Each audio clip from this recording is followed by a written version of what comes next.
Gather round, everyone. Time, time for another story. How have you been? No, things are shaky, but my neighbor, my neighbor made cookies for me. They're fresh out of the oven. I had them fresh out of the oven, rather. They were delicious and gooey and chewy and tasty. And I love them. All right, but so what are we gonna talk about today? So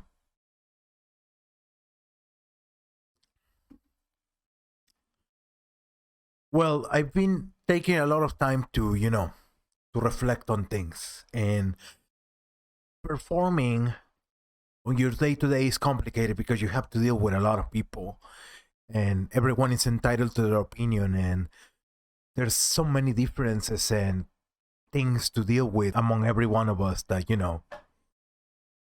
that it is quite complicated to deal with people, right? And I think that where a lot of the friction comes from is when you know when people start trying to shame you. But you know what I've learned? When people shame you, they're actually projecting. They're projecting their shame. When somebody tries to make you feel bad or criticizes you in a way that's not constructive, or sort of gives you just gives you shit just for the pleasure of it, those actions, without exception, they always say more about the person who's dealing the damage rather than the person who's the objective of the damage.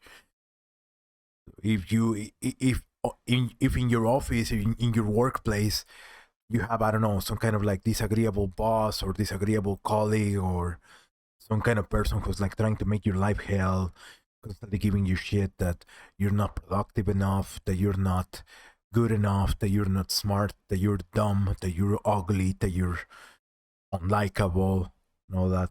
Like, first of all, like, if I'm not liked, like, whatever, right? I mean, it's still not cool that they do that. It's not cool at all, and that's something that I really want to convey. Like, it's no justification in any way, but when you are in a situation like that, it just means that people see in yourself aspects of themselves that they haven't reckoned with, that they haven't made peace with, and they're trying to scapegoat, right? Like in the Bible, they're trying to find a scapegoat, a viable target to atone for their sins, to sort of to take the fault, to take the blame. And I've seen it happen across races, across countries, over time, now and decades ago, even in my family, even by the people that I love the most, that supposedly loved me back.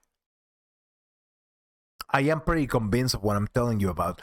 Like, sure, you can be criticizable for a lot of things. You can be. That's where the archetypal fool comes in, right? The Jungian archetype of the fool.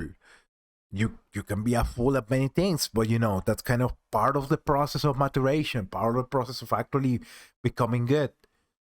That's the zero. That's the beginning of the journey, right? So if you take somebody's deficiencies as an opportunity to give them hell, like it's kind of on you. It's not on them anymore. At that point, I was taking a piss the other time, and in deep meditation, I sort of realized something. I've been thinking a lot about the archetype, the archetypal fool, like I said. So it's sort of a version of the shaman.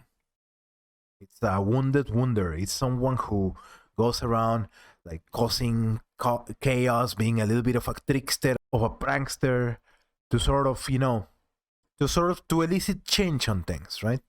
The shaman is a wounded wonder that eventually becomes a wounded healer because they have purposefully taken the poison pill, right?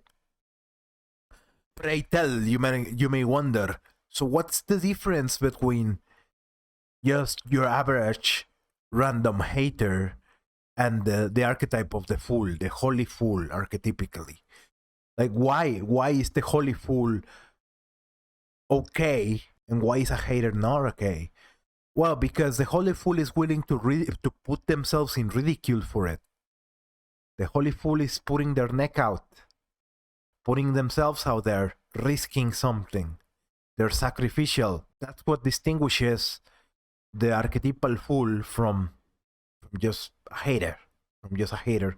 Like again, as with everything, check yourself before you wreck yourself. But I've seen it happen over and over and over because of very unfortunate circumstances that I've been through lately. Very vertiginous circumstances. When someone goes on this text message rant calling you such and such and such, they're actually talking about themselves. They're talking about the things that suck about their own life. They're thing is projected on. They're projecting them on other people, trying to expiate themselves, trying to sort of uproot that toxicity from their lives. Or another example that I can offer: I've dated women who have given me a hard time because I don't know, because of my mannerisms or my attitude or my personality or my tastes or my long hair, I think. Some woman even flat out have called me gay, like that I'm a such and such despicably, so, or some politically incorrect terms that I cannot really mention here. For example, if somebody sees an aspect of femininity in you, that's just healthy integration of the anima archetype, which is part of the individuation process. To be individuated is to integrate the archetypes into your life, Jungianly speaking, right? But if they just assume that they see femininity in you and that means you're gay, it means that, well, do they associate negativity with femininity? Are they, and this is women that we're talking about, do they despise their own femininity because when they see it in others they despise it? So do you see what I mean?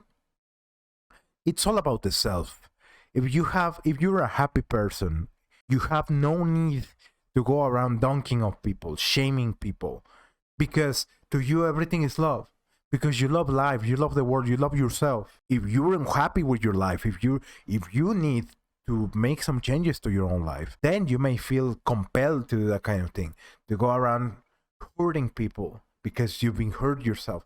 Or that's another thing. When you are hurt, you go around hurting others to try to, again, to scapegoat that pain. So I infer for my audience that this is going to become more and more common. Be wary of your interactions with others.